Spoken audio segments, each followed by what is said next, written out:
Welcome to At the Forefront, where we explore the groundbreaking innovations and developments shaping the future of aging. We're hitting the road to showcase how older adults are embracing change, staying active, and thriving in their golden years. Here's your host, CEO of Forefront Living, Tim Mallett. Segment 3 wraps up with Major John Luckadoo and the message he hopes to send to younger generations. Well, as a leader, you're constantly setting an example for your followers. So the lesson that you learn very quickly, whether you realize it consciously or you don't, is that you have to personify in your actions things that will inspire them to perform their function better and for them to be better and maybe eventually become leaders themselves. So you place yourself mentally in their position as to receiving or interpreting what you're doing and how you're doing it. If you can follow that, that of course are lessons. Those are lessons that apply whether it's in the military or in civilian life or business life or whatnot.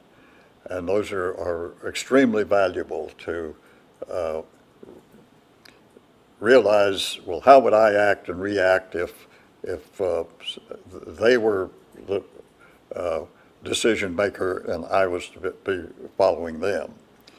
So putting yourself in their place, in other words, is the most valuable lesson that you can learn. Make sure that they are placed in a position of being involved and responsible for functioning as a part of the organization and the administration, to be a functional part instead of a passive part, or just say, well, don't worry about it, we'll take care of it all, or it'll all be taken care of for you.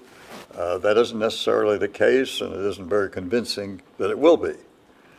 So consequently, if you understand and appreciate the capabilities and the experience of residents, I strongly feel that should be incorporated into using them in positions of responsibility for other residents in the council or on the board or in any other fashion that would be meaningful for the whole community.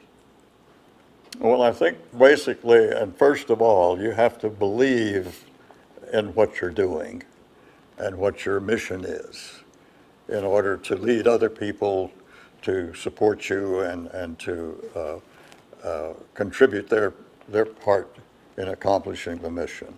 Because literally you don't do anything yourself. You have to have the support and the talents and abilities of others to aid and abet you to accomplish the objective. Well, I don't know that we really were such a great generation.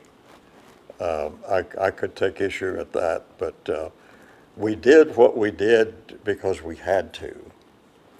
It was not a matter of choice. We didn't have any choices. The entire country was involved in a world war, and it was not only the patriotic thing to do to contribute your best talents and abilities and your life, if necessary, to that cause, but it was also the fact that you really didn't have any other choice.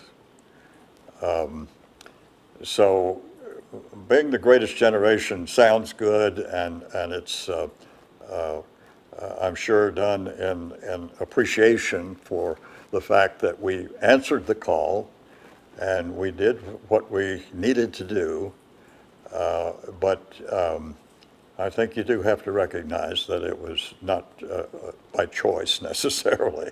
Only that I think in whatever you do in life, you have to believe in yourself.